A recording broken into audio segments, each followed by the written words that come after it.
what we ask them to do is keep your overhead low and keep your salaries low. And so long as you do that, we will reward you with good grades from watchdog agencies. The media will speak kindly of you, and you'll grow. And whether or not you're having an impact became entirely secondary because nobody was measuring impact and nobody cared to ask about impact. You're listening to Let's Imagine, an Imagine Canada podcast for everyone interested in social issues and the nonprofit sector. I'm your host, Bruce McDonald. At Imagine Canada, we believe that by leveraging our national vantage point, building cross-sector relationships, and sharing and developing our knowledge base, we can advance social, economic, and environmental justice through our collective action. Join us as we dive deep into conversations that have big implications for the nonprofit and charitable sector here in Canada. A special thank you to our knowledge partner, Carter's Professional Corporation, and our supporting partner, Blackbaud. Together, let's imagine a stronger future.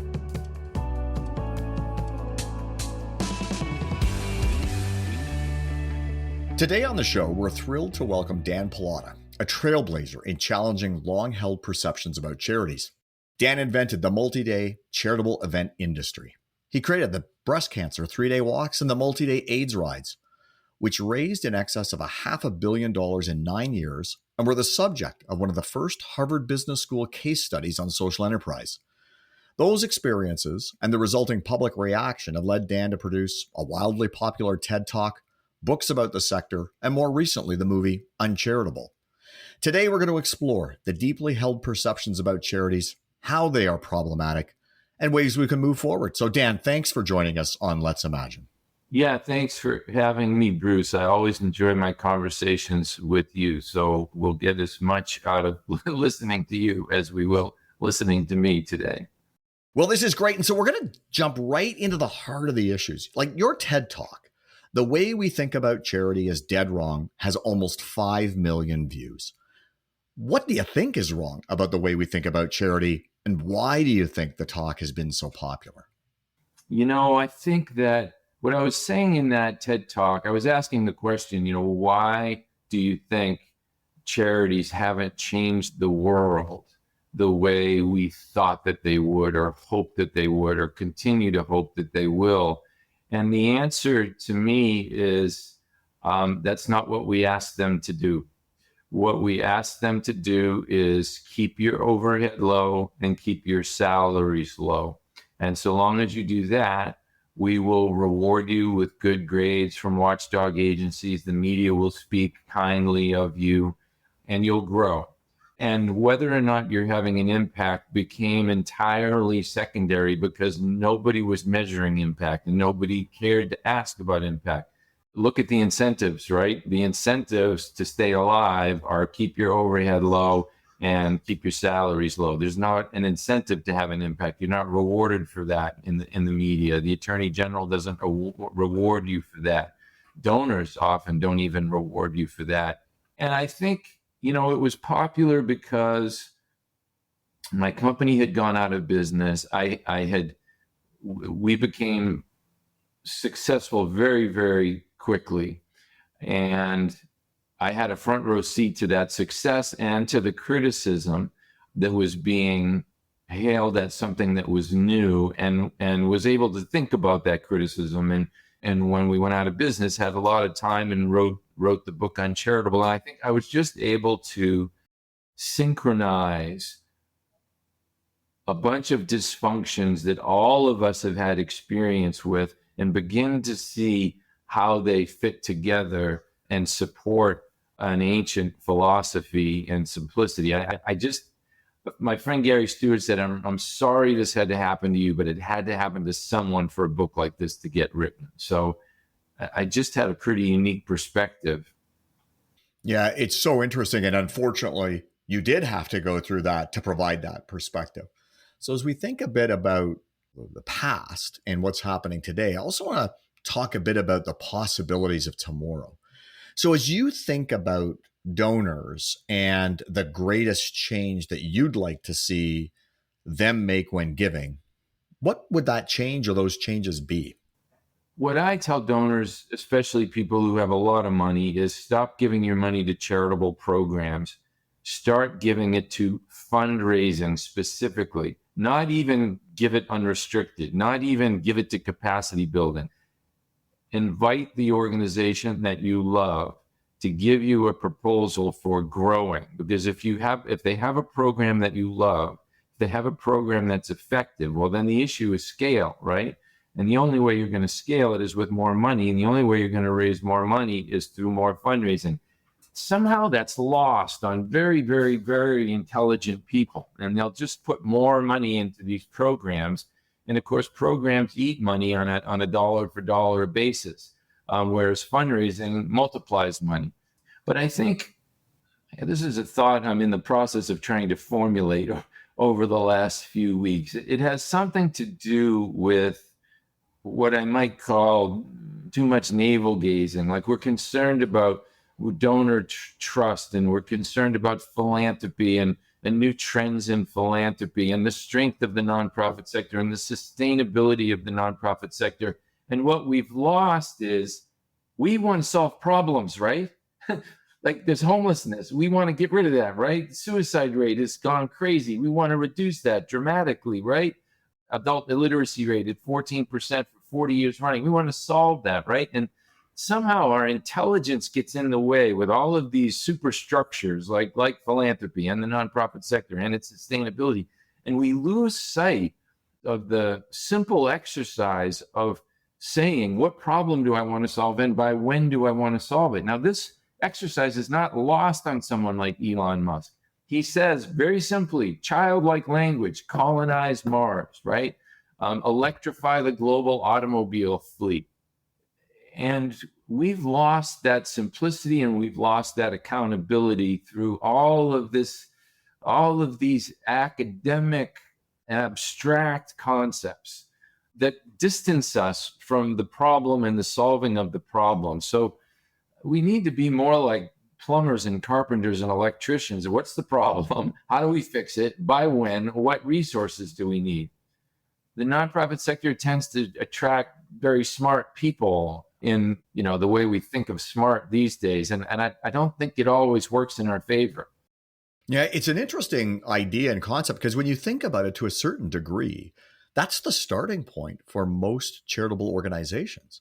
It's a group of citizens coming together who have identified something going on in their community or broader communities and decide to do something about it. And, in Canada, at least, most of the organizations are pretty small. Some, almost half, are all volunteer run, and the next tier has very few staff.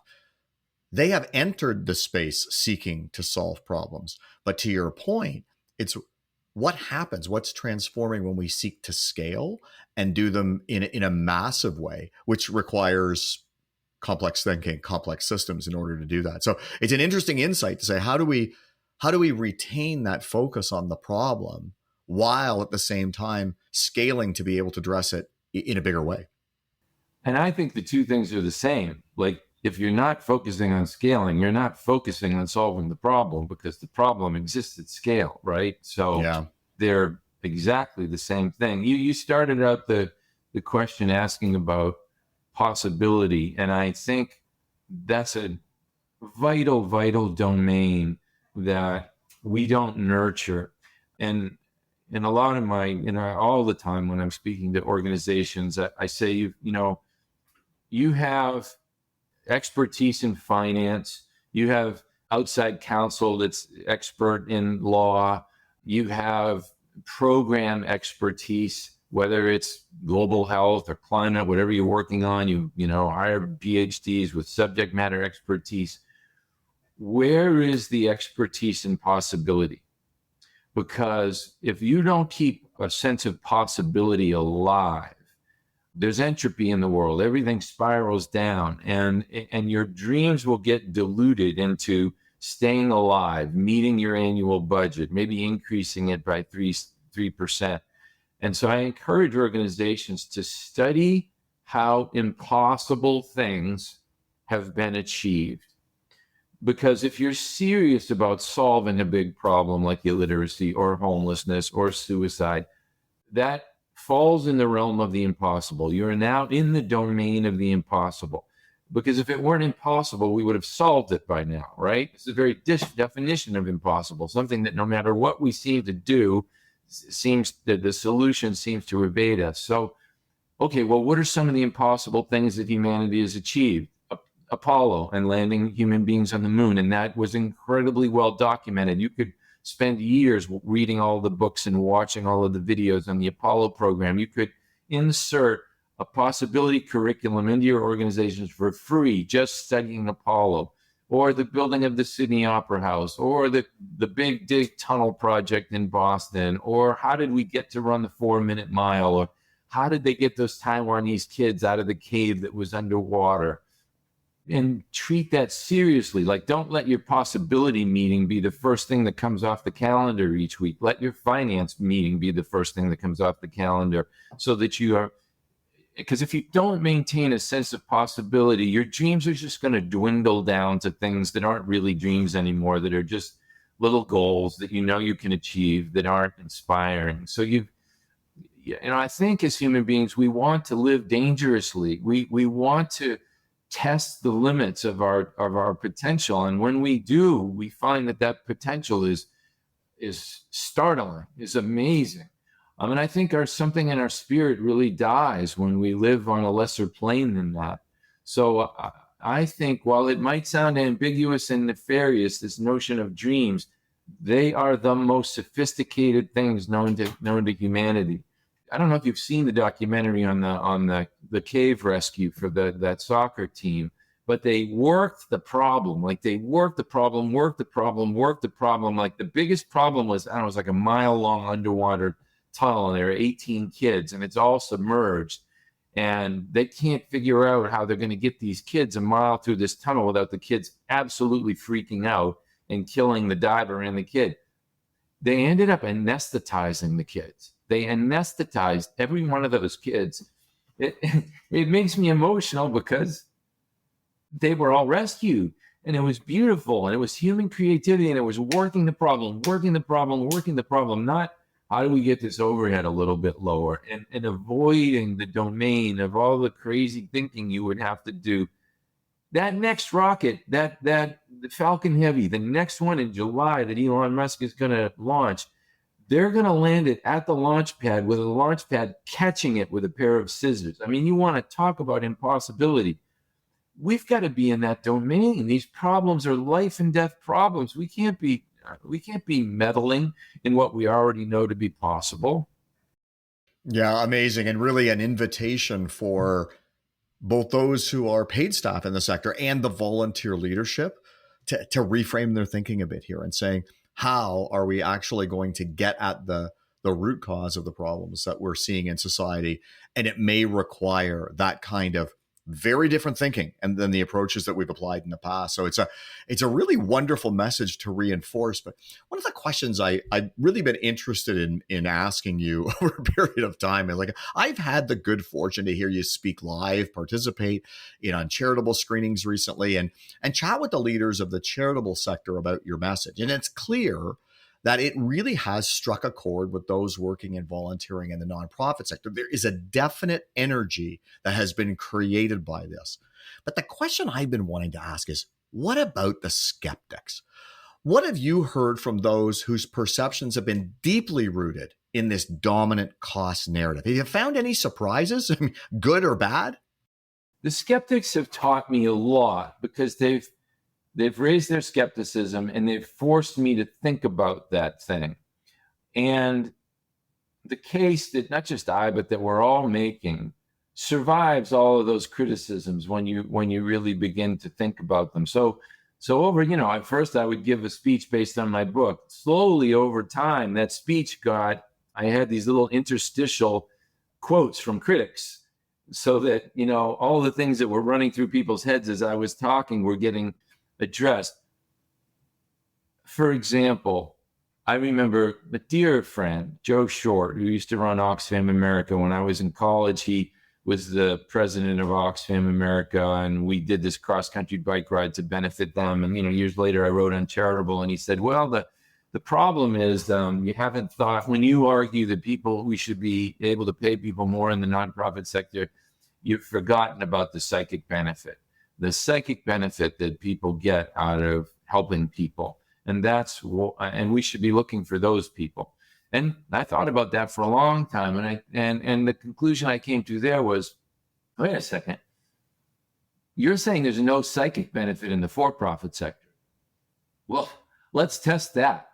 You're saying that people who work at Apple go to work absolutely miserable every day, no sense of purpose, no sense of meaning, no recognition of the transformation that the iPhone has made in the lives of the blind, no sense of accomplishment about the fact that my mother falls with her Apple Watch on, it calls 911. You can do an electrocardiogram on this thing in 30 seconds.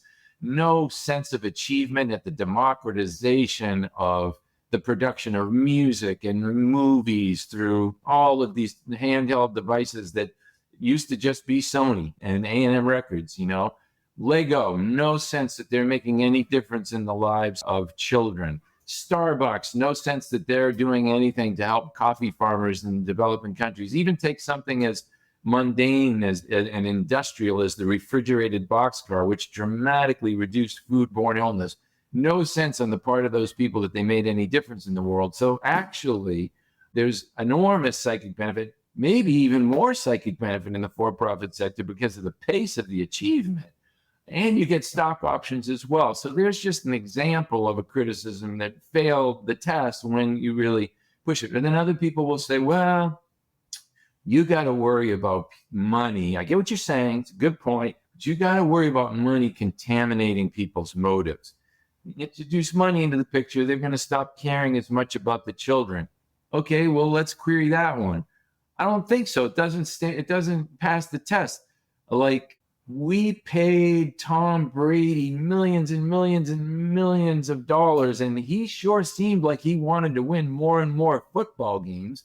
We pay Adele, God only knows, Bruce Springsteen out there touring. The guy's got more money than God. He sure seems to want to put on the best show the next night. What is it about people in the nonprofit sector that the minute you introduce a little money, all incentive goes out the door? So that one doesn't pass the test. Robert Kennedy Sr. said 25% of the people are against everything all the time. And so I listen to the critics and, think about what they have to say, but really we got to put our energy on the 75% of people who are pretty quickly convinced that, this whole system is messed up and we need to do it differently, because you can waste a lot of time on the 25%. It's a great response. It got me thinking about some learning and work I had done around complex adaptive systems a number of years ago. And there was an element of working in complex adaptive systems around attractors and resistors. And for those in those systems, the idea was you focus on the attractors, because trying to convince someone of something fundamentally different and playing into that resistance is not very effective and not very efficient. Creating something that they are keen on, that they're interested in, that is inspiring to them, invites them to make that transition on their own rather than getting combative or truly resistant in their thinking. And it's interesting as you're talking about those examples. It got me thinking about that, because going back to the point around hope and transformative thinking and solving the problem. I mean, I had the good fortune of doing a multi-day event earlier this year. Of the thousands of people who participated, they weren't focused on cost. They were focused on the truly inspirational nature of making a change in society. And these were people from the private sector, the not-for-profit sector, the government sector. They were all there. So it's really interesting as we seek to reframe the way our sector is perceived. And so one of the things I've noted when you've been talking about, particularly with the Uncharitable Movie, is that the work that you're doing is about building a movement to change a system. Can you tell us more about what you envision as kind of a movement? Yeah, I relate to my gay experience. I'm gay, and I came out to my parents when I was 18 years old. They sent me to a cardiologist. My parents sent me to a cardiologist. I'd had a heart murmur when I was a little kid. And when I told my mother I was gay, she said, go see Dr. Goldblatt. And, you know, working class parents, their best, go see the best Jewish doctor in town was their solution to it. They thought it was the end of my life. You'll never have kids. You'll never get married. You'll be ridiculed. You'll be an outcast in society. And whatever it was, 30 years later, you know, Jimmy, my husband, and I met. We had triplets. They're 16 years old now. And those kids changed my parents' life. And it was miraculous. The thing they thought was the end of my life became the beginning of their lives in the 70s. And we, you know, achieved better understanding of gay marriage and gay relationships by people coming out, you know, in a very, you know, I didn't know what my grandparents were going to say, my parents were going to say, my friends were going to say. It took a lot of courage, you know, individual courage. And I think that's what we need in the nonprofit sector is we need for people to come out and say, look, I am not devoting my life to a gravestone that says I kept the overhead low. I want to change the world. I want to change this community, and I want to change it in the next 10 years. And these are the resources we need to do that. So to me, that's the most important thing is getting millions of individuals who work in the nonprofit sector to see the movie and feel liberated and feel inspired and draw courage and strength in order to start to change their organization and the way they're working in the world rather than get involved in some big structural movement. Gay marriage was achieved by millions and millions of us coming out without ever getting involved with a nonprofit organization, without ever signing up to be part of the human rights campaign. It just happened organically. So yes, we're working on structural movements. You know, we're working on finding 5 cities initially in the U.S. that want to adopt a new way of doing things. But I really wanted to make the movie so that the average Joe and Joanne at the average nonprofit who came in with a lot of hope and wanting to solve a problem had a powerful tool that, unlike any other tool they'd ever seen, that could quickly change the thinking of the people around them. And so it would be tragic if people didn't use the movie in that way, and absolutely wonderful if they did. So I guess that's the movement I most want to see, is people just saturating their boards, their volunteers, their staff, their donors, big and small, even their families, even the dentists in their communities, with the message of that movie, so that we all begin to think much more rationally and effectively about this. And it's so interesting, as we've seen the excitement build around the movie. It's gotten Imagine Canada very interested and intrigued about exploring the current state of the narrative, or the conversation, as I like to say, between Canadians and our sector. And recently we've done some consumer polling that surfaced what we think are some surprising findings. We've seen Canadians identify fundraising, technology, insurance, volunteer recruitment as legitimate expenses to deliver impact. In addition, 70% of respondents indicated that they don't understand the overhead costs associated with the organizations that they support, not just in general, that they support. So being mindful that this is one poll, it suggests that there may be a receptiveness to thinking differently about charities. So as you think about these findings and your experiences in the United States, what thoughts do you have about the potential for real fundamental change in the way nonprofits are perceived? I think there's massive potential, and I think it could happen very quickly, especially in this digital age. I think people conflate overhead when you say 70% said they don't know the actual components. You know, we present that in the movie here, the components of overhead. I think people just think very bluntly waste. Overhead equals waste. It isn't even a line item. It's just waste, or it's somebody getting paid too much. That's what overhead is. Literally, if you looked at the popular definition of it, overhead equals waste. It doesn't equal some legitimate functional expense. But I do think, again, we've got to get back to what problem do we want to solve and by when. I think the general public won't even mention the word overhead. They won't even think about overhead.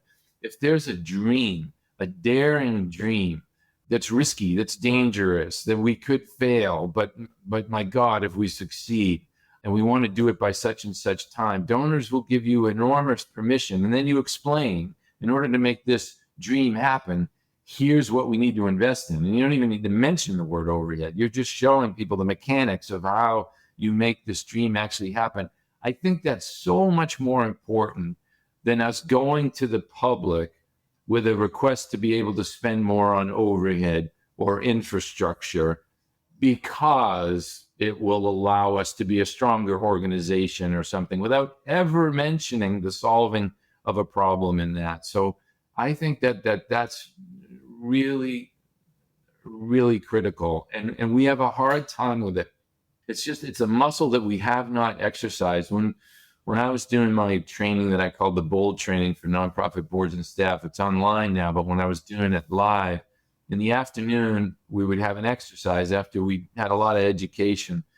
And I would ask people I want you to state a possibility. And what I mean by state a possibility is, I want to achieve this thing by this date and time. So simple sentence, we are going to achieve this by this date and time. Okay, get in your tables, do the work, and then, assign a captain who will get it at the microphone and tell everybody else what you did. When that part came, virtually no one could articulate that sentence. It's not that they didn't understand the instruction, it's that they had to go back to their story. So I would say, okay, so what's your possibility table A? Well, first of all, you have to understand the history of our organization. Or, well, we've got this building that we've been saddled with. Or, I've got a board, I've got some old board members just completely unable, as if they were contracted to have to do it. I said, you don't have to do this. It's just an exercise to see if you can state it. The level of embarrassment is so high at stating, I want to end homelessness in Boston in 8 years. It's as if people think, worse than they don't deserve it, that there's something irresponsible about saying it, because they know in their hearts we're only capable of achieving little things. So it would be disingenuous, it would lack integrity for us to state some kind of a giant dream, because we know we can't achieve it, And my response to that was, look, there's a difference between not keeping your word and dishonoring your word. And you've got those two things conflated. You think if you say you're going to end hunger in 7 years in Boston, then you don't, that you didn't keep your word, and that violates your values. Okay, I get that. But you didn't dishonor your word. You dishonor your word when you don't keep it, and then you act like you never gave your word. That's dishonoring your word. But when you give your word, you're going to end hunger in 7 years, and you don't do it, and then you come out to the public and you say, we didn't do it. Here's what we learned. We're making a new promise. We're going to end it in 7 years from now. There's nothing lacking in integrity about that.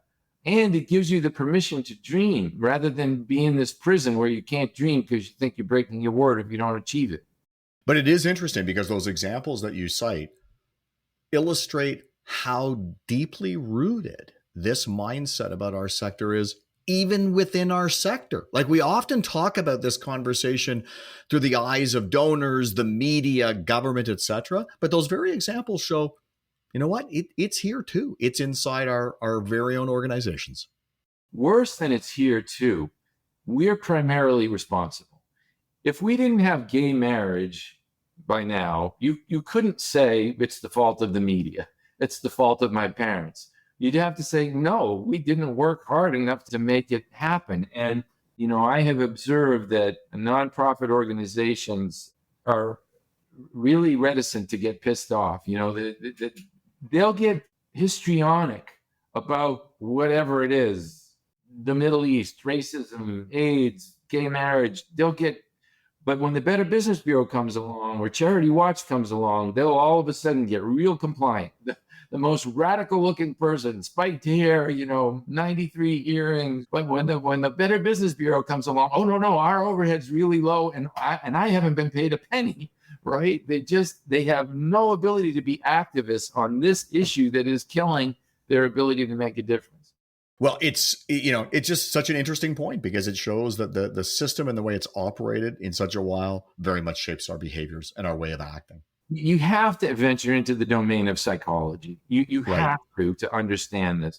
It's an oppression sickness, it really, really is. And you have to ask, what's the psychological payoff for always struggling and never being able to achieve the thing we want? Well, what's the payoff? Well, I get to be a victim of it, right? I get to whine about how much I'm a victim of it. So psychology is definitely at play here in a very, very important way. And we have to consider, is it possible that the nonprofit sector consistently attracts mostly the same psychology? And I think it is.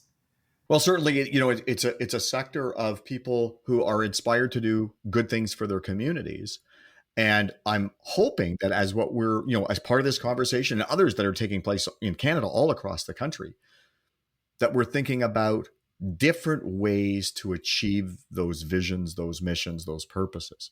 And that at times we need breakthrough thinking, not incremental thinking. And I think for me, that's also very much part of the underlying message that you have, which is it's not about the next couple of percent. It's about setting that aspirational goal and aspiring people to understand that in order to get there, we've got to do things fundamentally differently.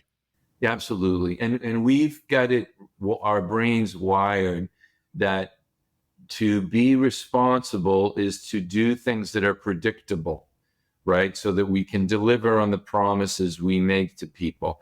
And to do things that aren't predictable is irresponsible. Good luck changing the world with that wiring, right? So you've got to change your definition of what's responsible and what's irresponsible so that you can fly by the seat of your pants the way Elon Musk is.